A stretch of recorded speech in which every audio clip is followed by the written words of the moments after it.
So, we're thinking about moving in together. Oh, that's brilliant news. You do make each other happy. Yeah, can't wait to spend the rest of my life with her. I remember that feeling. First moving in with your husband? No, wanting to spend my life with the bastard. See. You alright to get some more rolls, Trish?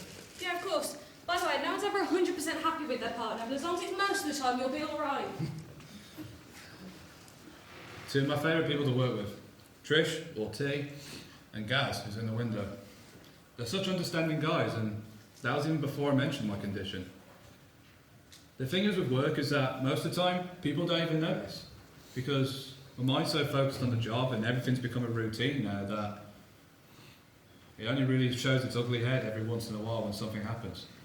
But luckily, whenever I'm stressed or too anxious, I can always go in the freezer and get some stock that I don't exactly need in that moment, but it gives me a chance to literally cool off.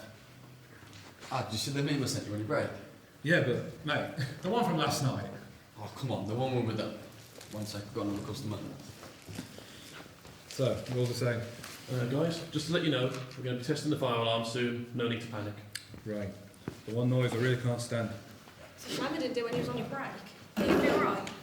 Yeah, I'll just have to get through it. It won't be that long, will it?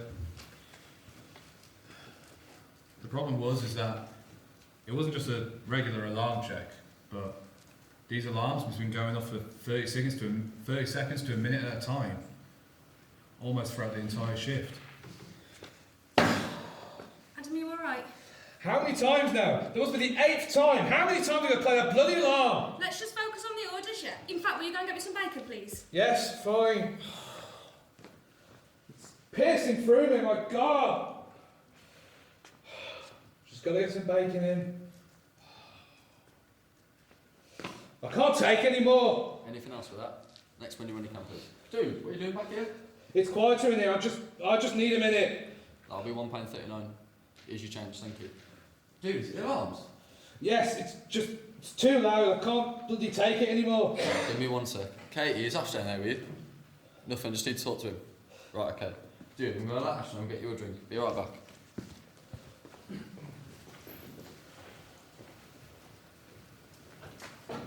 I couldn't tell you how long I was in there before they reached out to me.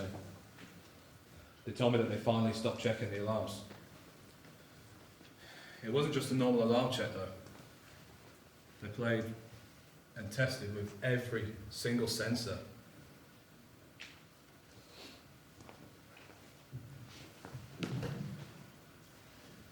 Alan, I'm sorry about what's happened, but I realise it must have been hard for you, and so what we're going to do from now on, if we've got an alarm scheduled and you've on your own shift, we're going to try and make sure that you can have your break during the time that it's going to be scheduled for.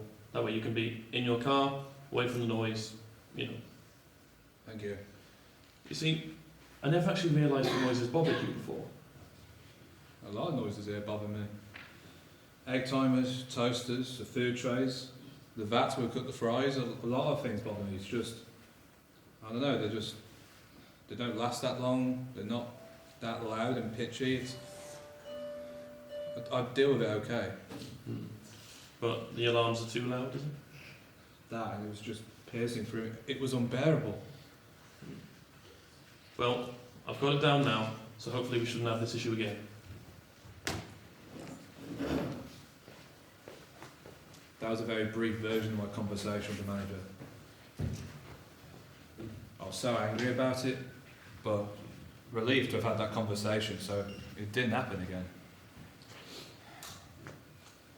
The thing is with McDonald's is that it really tested me, but I also love my job. But one of the things that I really struggled with was dealing with how I saw myself.